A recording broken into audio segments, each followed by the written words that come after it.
Part 3 of Unit 4 is about enthalpies of formation.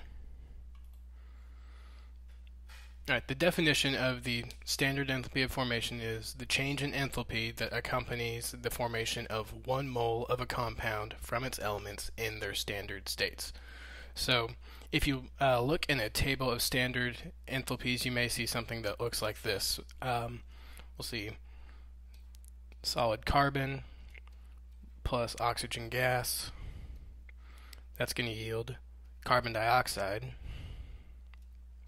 And it'll have a value that looks like this. It'll say delta H with a little naught symbol and F is equal to, and for this one it's negative 393.5 kilojoules per mole.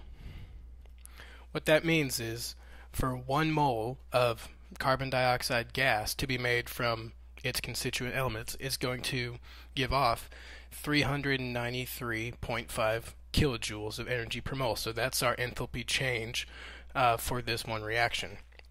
Anytime we see this thing right here, this little degree looking symbol, that is indicating standard states, and we'll talk about standard states on the next page. When you see that little degree symbol, that's an indicator of standard states, or we could probably say standard conditions.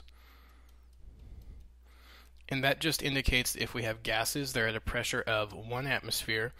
If we're dealing with aqueous solutions, they have a concentration of 1 molar, 1 mole per liter. And if it's just a liquid or a solid, it's just a pure liquid or solid in that state. We use enthalpies of formation in an equation that hopefully looks a little bit familiar.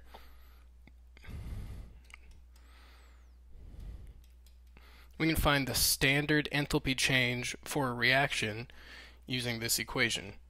The sum of the standard enthalpies of formation for the products minus the sum of the standard enthalpy changes of the reactants. Barely was able to fit that one on there. Yeah.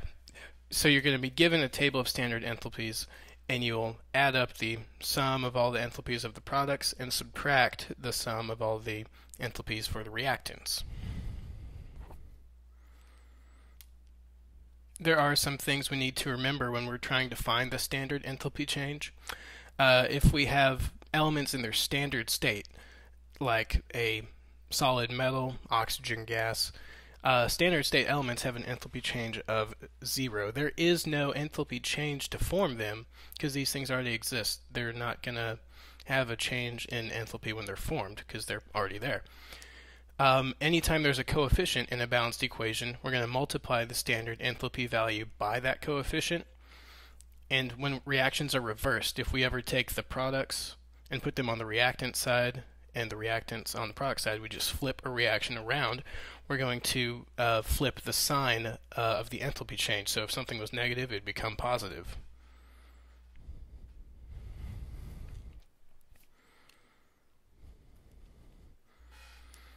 So here's an example problem. The enthalpy values are all in your book or online somewhere. But for this reaction, we want to calculate the standard enthalpy change. And we've got ammonia reacting with oxygen gas to produce nitrogen dioxide and water. Remember, the equation is the sum of the products minus the sum of the reactants. What I'm going to do is just write the delta H values up here above the reaction for each individual compound. Let's see, for NO2, it's 32 kilojoules per mole. For water, for liquid water, it's negative 286 kilojoules per mole. Make sure you're paying attention to the state because there's a different value for water vapor. And for NH3, our value is negative 46 kilojoules per mole. Now our delta H value for oxygen is going to be 0 because it's a gas in its natural state. Okay, so it's the sum of the products minus the sum of the reactants. Now we have to go back and pay attention to the coefficients in the balanced equation. So if we were going to add up the sum of the products, we've got 4 nitrogen dioxides, so 4 times NO2. And we're going to add that to the 6 values of water. We're going to multiply all of these, or we're going to add these together, and we're going to subtract the reactants. We're going to have 4 times NH3, and then we'd add 7 times the oxygen value, which we know that oxygen is 0, so this term's just not even going to be there. So now let's go ahead and plug in the numbers for this. 4 times 32 for the NO2, plus 6 times negative 286 for the water. And we're going to subtract the reactants. That's going to be 4 times negative 46 for the NH3. We would be adding 7 times 0 for the oxygen. So when we simplify this, we're going to end up, these terms combined to be negative 1588. And we're going to subtract negative 184. Well, you should know that when you subtract a negative, you're actually adding. So our delta H value for this reaction is going to be negative 1,404 kilojoules.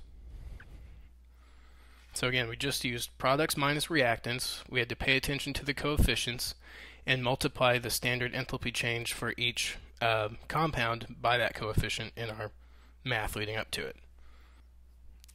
Your question for this section, using a table of standard enthalpies, which is on page A21 in your textbook, use that table to calculate the standard enthalpy change for the following reaction.